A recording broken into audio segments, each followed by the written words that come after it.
안녕하세요. 자유 유튜브입니다. 오늘은 불을 안겨줄 기회 35년 만에 찾아온 이벤트 3편 중국 편을 준비해 봤습니다. 제가 부제로 중국은 어떻게 죽고 버블은 어떻게 오는가, 중국의 죽음과 두 가지 시나리오라는 부제를 붙여봤습니다. 자, 그러면서 제가 여기에 3-1편이라고 했는데요. 중국 이야기 역시 그 내용이 방대하고 그리고 G20 이후에 상황이 많이 바뀔 수도 있기 때문에 추후에 한 번 더 이야기를 하기 위해서 3-1편이라고 제목을 지었습니다. 자, 그럼 본격적으로 영상을 감상하시기 전에 좋아요 버튼과 구독 버튼 눌러주시면 감사하겠습니다. 먼저 과거 영상을 소개하도록 하겠습니다. 이 영상과 함께 보면 좋을 영상들인데요. 과거에 이야기했던 많은 내용들이 중국과 연관되어 있기 때문에 이 영상들을 함께 보시면 이해에 많은 도움이 될 거라고 생각합니다. 모두 다 보시면 좋겠지만 여기에 제가 보라색으로 표시해 놓은 이 5개 영상이라도 함께 보시면 많은 이해가 될 걸로 예상하고 흐름을 파악하는데 도움이 되리라 생각합니다. 중국 죽이는 미국입니다. 현재 무역전쟁을 명분으로 시작해서 테크전쟁, 금융전쟁을 아우르는 패권전쟁이 이루어지고 있습니다. 미국의 패권에 도전하는 중국, 그렇지만 서서히 죽어가고 있는 중국입니다. 자, 그렇다면 우리는 무역협상 타결이 언제 이루어질 것인가? 그게 관건이라고 할 수 있습니다. 자, 제가 예전 영상에서도 이야기했듯이 중국 버블은 일단 무역협상이 타결이 된 이후에 발생할 것이기 때문에 우리는 자, 그때까지 잘 지켜보고 있다가 무역협상이 타결이 되고 난 뒤에 상황을 보면서 중국에서 기회를 찾으면 좋을 것이다. 자, 제가 이렇게 말씀을 드린 바 있습니다. 자, 그러면은 과연 언제일 것인가? 제 예상으로는 올해 연말이나 내년 초가 되지 않을까. 자, 이런 생각을 하는데요. 지난 영상에서 여러 번 이야기했듯이 트럼프 역시 빠른 타결을 원하지 않고 있습니다. 그 중국에서 기업들이 빠져나갈 시간을 벌어야 되고 그리고 화웨이와 주요 IT 기업들을 죽이는데도 시간이 필요하기 때문에 트럼프는 빠른 협상 타결을 원하지 않고 있다. 이런 이야기를 했었고요. 자, 중국의 아킬레스건이 바로 화웨이고 그리고 중국 IT 관련 산업에 대해서 전방위적인 압박이 진행되고 있습니다. 자, 그러면서 중국의 슈퍼컴퓨터 회사 등 5곳 거래 금지를 추가 지정했고요. 중국은행에 대한 압박도 시작됐습니다. 중국은행에 대한 압박은 대북 제재 위반을 명분으로 한 세컨더리 보이콧인데요. 자, 이렇게 전방위적인 압박이 진행되고 있다. 우리가 확인할 수 있습니다. 자, 새로운 압박에 대해서 조금 더 자세히 살펴보면 중국의 몰락이 더 빨라질 수 있다는 것을 암시합니다. 자, 중국 슈퍼컴퓨터 회사 등 5곳을 거래 금지시켰는데요. 자, 중국 국가전력공사, 그리고 차이나 모바일, 중국 기상청, 이런 데 납품을 하는 중국 최대, 아시아 최대의 슈퍼컴퓨터 회사랍니다. 자, 이 회사에 대한 제재가 시작됐다. 그러면은 이런 중국의 주요 기관들이 슈퍼컴퓨터를 제공받지 못한다. 이 슈퍼컴퓨터는 또한 군사정보와도 관련이 있기 때문에 중국으로서는 상당히 큰 타격일 수밖에 없습니다. 자, 그렇기 때문에 중국은 미국의 요구 조건을 수용할 수밖에 없는 상황으로 갈 것이고, 자, 미국은 중국을 요리하기가 점점 더 쉬워지고 있다. 자, 이렇게 볼 수가 있겠습니다. 자, 또한 중국의 대형은행, 바로 상하이 푸동은행인데요.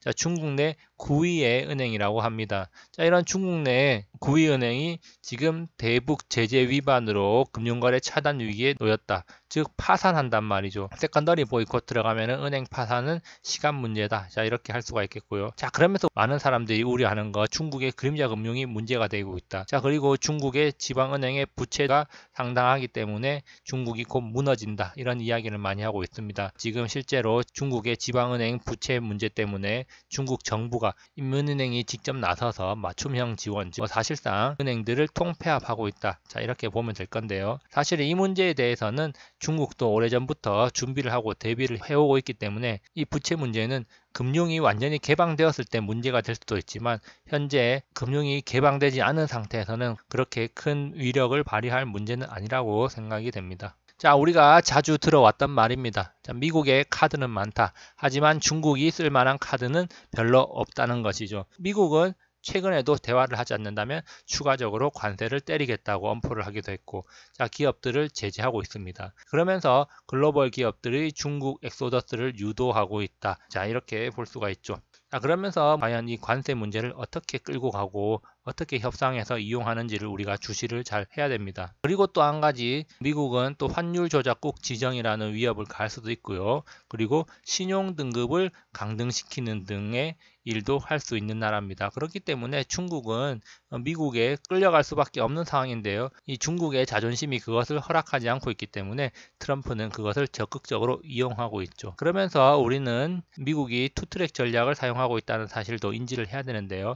미국에 대한 직접적인 압박이 전개되고 있고, 그리고 친중 국가에 대한 압박도 함께 전개되고 있다. 자, 대표적으로 최근에 이란에 대한 압박이 전개되고 있고요. 터키와 베네수엘라는 이미 혼수 상태라고 할 수가 있겠습니다. 결국 미국은 계획대로 일을 진행하고 있는 거고, 중국은 발버둥 칠수록 피만 더 많이 흘릴 뿐이다. 그러면서 트럼프는 협상이 빨리 진행되기를 원치 않고 있다. 속으로는 트럼프는 실제로는 협상이 빨리 진행되기를 원치 않고 있다. 왜냐? 시간을 끌면서 중국의 역할이 다른 나라로 분산되도록 하고 있다는 거죠. 자, 기업들이 중국에서 탈출을 해서 베트남이나 인도에 공장을 세우고 투자 결정을 하는 데는 시간이 필요합니다. 그렇기 때문에 그런 의사결정을 하고 진행이 서서히 될 수 있도록 시간을 끌고 있는 거다. 자, 이렇게 볼 수가 있겠습니다. 지금 당장 중국에 제재를 가하면 중국을 바로 죽일 수도 있습니다. 좀 전에 봤듯이 세컨더리 보이콧으로 은행을 죽이면 되고, 부채 문제를 걸고 넘어져도 되고, 관세를 그냥 바로 때리면 중국 경제는 무너지게 됩니다. 자, 그렇지만 그렇게 하지 않고 협상에 나서면서 최대한 많은 것을 얻어내려는 트럼프의 의도를 우리가 파악을 할 수 있습니다. 제가 이제 아까 전에 이야기했듯이 바로 두 가지 시나리오. 자, 중국은 무너진다. 그렇지만 중국은 어떻게 요리를 할까라고 하면서 제가 두 가지 시나리오라고 이야기를 하고 있습니다. 자, 왜냐하면은 중국의 일은 아직도 변수가 상당히 많습니다. 자, 그리고 G20 이후에 중국과 미국의 포지션 변화도 있을 수도 있기 때문에 예전에 이야기했던 것과 최근에 나온 자료들을 바탕으로 두 가지 시나리오를 이야기해 볼 건데요. 사실상 첫 번째 시나리오는 적당한 선에서 타협한 후 버블이 없이 그냥 중국을 불구로 만든다는 겁니다. 그러면서 이 과정에서 금융시장을 완전히 개방하는 데는 양보를 좀 덜 하게 된다는 거죠. 그렇기 때문에 버블은 일어나지 않고 그냥 불구가 되는, 그냥 영원한 중진국으로 남게 되는 그런 시나리오입니다. 자, 그렇기 때문에 저는 시나리오 1번의 가능성을 약 30% 정도로 보고 있고요. 자, 시나리오 2번, 중국이 미국의 요구 조건을 수용한 후에 미국 금융자본 침투로 인한 버블이 형성된다. 자, 이것을 70% 정도로 보고 있습니다. 물론 중국은 쉽게 당하지 않을 겁니다. 왜냐? 지금 중국은 쉽게 당하지 않습니다. 과거의 일본과 현재 중국은 상황이 다릅니다. 이미 중국은 일본 사례를 철저히 학습을 했을 것이고, 그리고 85년 플라자 합의 당시에 일본은 미국 GDP의 40% 수준이었지만 지금 중국은 이미 60%를 넘어서 70%에 육박하고 있습니다. 그렇기 때문에 그 파워가 과거 일본이 가졌던 것에 거의 2배 가까이 되는 파워를 이미 지니고 있고요. 그리고 또 한 가지 중요한 사실은 일본은 자유시장 경제 국가였지만 중국은 현재 공산주의 국가로서 사회주의 시장 경제 체제를 유지하고 있습니다. 그렇기 때문에 중국은 현재 국가의 통제하에서 모든 것이 일사불란하게 움직이고 있다는 점에서 미국이 그렇게 쉽게 요리를 할 수 없는 대상이라는 점 우리가 인지를 해야 됩니다. 물론 이렇게 쉽게 요리를 할 수 없는 대상이지만 결국에는 시간이 좀 걸리더라도 요리는 완성된다는 겁니다. 그렇지만 명분과 요구사항은 비슷한 점이 있습니다. 자, 과거 일본도 역시 무역적자 해소를 위한 명분이었고, 미국과 중국의 무역전쟁도 무역적자 해소를 위한다는 명분이었습니다. 그리고 또 한 가지, 과거 일본도 그렇고 지금 중국도 그렇고 금융시장의 완전한 개방을 요구하고 있다는 점도 공통점이고요. 그리고 80년대 일본의 제조업과 IT 산업을 죽이기 위한 일련의 과정이었다고 본다면은 지금 미국은 중국의 제조 2025 그리고 4차 산업혁명 관련 기업들을 다 죽이기 위한 움직임을 보이고 있는 것이죠. 자, 그러면서 우리는 이제 한 가지 짚고 넘어가야 될 거, 바로 미국이 중국에 요구하는 핵심. 미국은 중국에게 여러 가지 사항들을 요구하고 있는데요. 그중 핵심은 바로 지적재산권 보호, 그리고 기술 이전 강요 금지, 중국 정부의 기업에 대한 불법 보조금 지급 중단, 금융시장 완전 개방이 있는데요.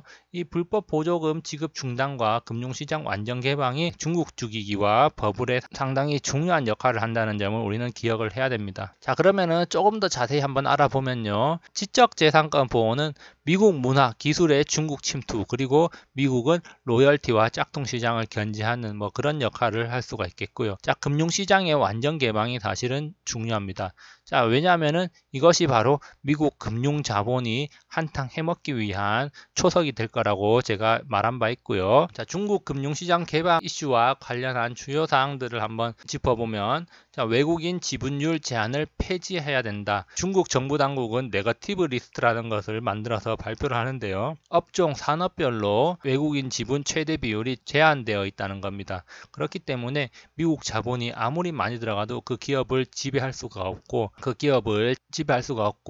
그리고 지분율에 외국인 지분율이 제한이 있기 때문에 그 기업에 대해서 온전한 영향력을 행사할 수가 없죠. 자, 그렇기 때문에 자, 이런 거 없이 그냥 다 개방을 하라는 거고요. 그리고 또 한 가지, 중국 정부 당국의 개입이 없는 자유로운 투자를 가능하도록 만들어라. 즉, 미국 금융사가 중국에 진출을 해서 직접 투자와 거래를 하고 파생 상품 등을 판매하는 데 있어서 다른 선진국들하고 동일한 법을 적용받게 하라는 겁니다. 또한 중요한 건데요. 자, 투자금 회수 제한을 폐지하라는 겁니다. 자, 현재 중국에서 사업을 하거나 뭐 어떤 경로로든 돈을 벌면은 그 돈을 본국으로 가져가기 위해서는 중국 당국의 승인을 받아야 됩니다. 자, 그렇지만 이 과정이 상당히 까다롭고 시간도 오래 걸리기 때문에 자, 이런 것들은 중국 투자를 좀 꺼리게 되는 하나의 이유가 될 수가 있죠. 그렇기 때문에 금융자본이 중국에 진출했을 때 자, 이런 투자금 회수가 제한이 걸려 있다면은 돈들을 미국으로 가져올 수가 없기 때문에 자, 이런 것들을 사전에 폐지를 해야 되는 겁니다. 결국은 미국 금융자본에 한탕 해먹기 좋은 환경을 만들자는 겁니다. 중국 금융시장을 열심히 펌핑한 뒤에 버블이 붕괴된다면 중국은 잃어버릴 20년에 들어가게 되는 겁니다. 그래도 우량 기업들은 살아남겠죠. 그런 위기를 겪고 나서 헐값에 거래되는 우량 기업의 지분율이 증대될 것이고, 그러면은 미국 금융자본들은 중국 기업들을 지배할 수가 있는 겁니다. 뭐 일례로 삼성전자 같은 경우에는 외국인 지분율이 57%고요. 자, S-오일 같은 경우는 사우디아라비아 아람코가 지분율이 63%나 됩니다. 자, 사실상 이들 두 회사들은 우리나라에 있는 회사지만 실질적으로 이사회 의장도 사우디아라비아 사람이고요. 실질적으로는 사우디아라비아 회사라고 할 수가 있겠고요. 이 삼성전자 같은 경우는 외국인 지분율이 워낙 높기 때문에 우리나라 회사라기보다는 사실상 우리나라에 본사를 둔 외국 회사라고 보는 입장도 틀린 말은 아닙니다. 자, 그리고 또 한 가지 상당히 중요한 사실인데요. 자, 미국은 중국 정부의 불법 보조금 지급 중단을 요구하고 있습니다. 자, 이것은 중국의 제조 2025와 기술 굴기를 차단하겠다는 미국의 의지를 보여주는 거라고 할 수가 있는데요. 자, 중국 정부는 기업에게 보조금을 지급해 주거나 은행을 통해서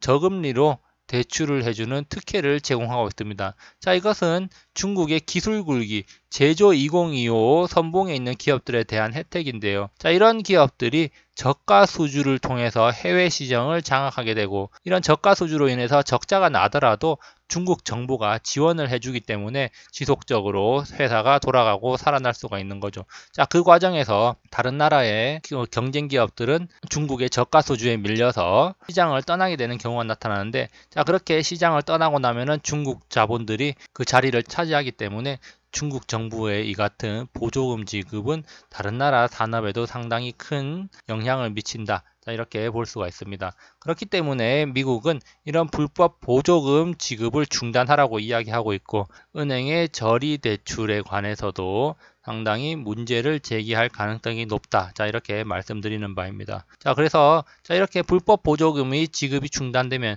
부실 한계 기업들은 부도가 나게 될 것이고, 자, 은행은 대출금 회수를 하지 못하게 되죠. 악성 부채가 증가하면 결국에는 은행 위기로 이어질 수도 있다는 말이고요. 또한 중국 내 이런 부도 기업이 많이 쌓인다면 산업이 위기를 맞게 됩니다. 자, 그러면 구조조정을 통해서 우량 기업으로 통합이 될 건데요. 자, 이렇게 된다면 이 우량 기업은 시장 지배력이 상승하게 되겠죠.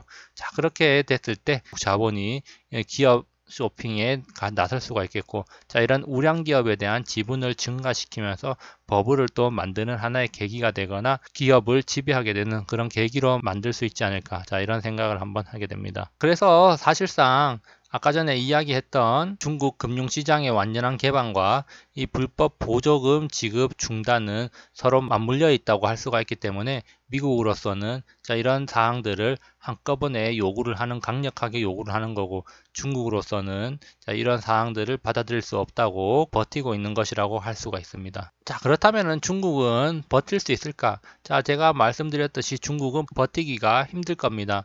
왜냐? 지금 중국 경제는 어려워지고 있습니다. 그런데 미국과 중국의 무역 전쟁 때문에 더 심하게 어려워지고 있죠. 자, 또한 외화 유출도 심해지고 있다는 점을 우리는 주목을 해야 됩니다. 그래서 현재 중국은 경기 부양을 위해서 지속적으로 돈을 풀고 있습니다. 자, 6월 17일자 신문기사인데요. 자, 중국 지방은행이 지준율을 인하를 하면서 지금 또한 17조 원이나 되는 돈을 시장에 공급하고 있다, 이런 이야기고요. 자, 중국 당국은 금융시장 붕괴를 막기 위한 대책 마련에 분주하다. 자, 인민은행은 중국 금융 부분, 바로 회색 코뿔소 리스크가 높아지고 있다고 경고를 하면서 이에 대한 대책을 강구하고 있는 걸로 파악되고 있습니다. 자, 이거는 3월 뉴스입니다. 자, 소위 말하는 중국의 그림자 금융이 추후에 많은 문제로 부각될 수가 있기 때문에 중국은 사전에 이를 차단하려고 많은 노력을 기울이고 있는 것이죠. 자, 그렇지만 이미 중국은 내부적으로 틈이 생겼습니다. 그렇기 때문에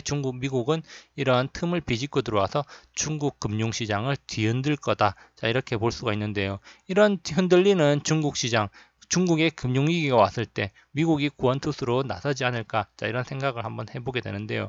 자, 위기에 빠진 중국을, 또 아이러니하게도 위기에 빠진 중국을 구하는 건 바로 미국 금융자본이 되지 않을까, 이런 생각을 하게 되고, 이런 미국 금융자본들은 한탕 해먹으려고 중국으로 몰려드는 거다, 이렇게 볼 수가 있겠습니다. 자, 그래서 최근에 건드린 게 상하이 푸동은행이라고 할 수가 있는데요. 대북 제재 위반을 명분으로 이렇게 하나씩 은행들을 건드린다면은 중국에 남아날 은행이 많이 없을 겁니다. 그렇기 때문에 이런 사건들이 뇌관이 되어서 중국이 무너지게 하는 큰 기여를 하게 될 것이다. 자, 이렇게 말씀드리는 바입니다. 자, 그러면서 우리가 또 한 가지 주목해야 될 점, 바로 중국의 외환 보유고는 점점 줄어들고 있다는 겁니다. 무역 전쟁으로 인해서 상품 수출로 인한 외화 유입은 줄어들고 있고, 여행 서비스 부문을 통한 외화 유출은 증가하고 있습니다. 자, 여기 오른쪽 아래에 이 그림을 보시면요.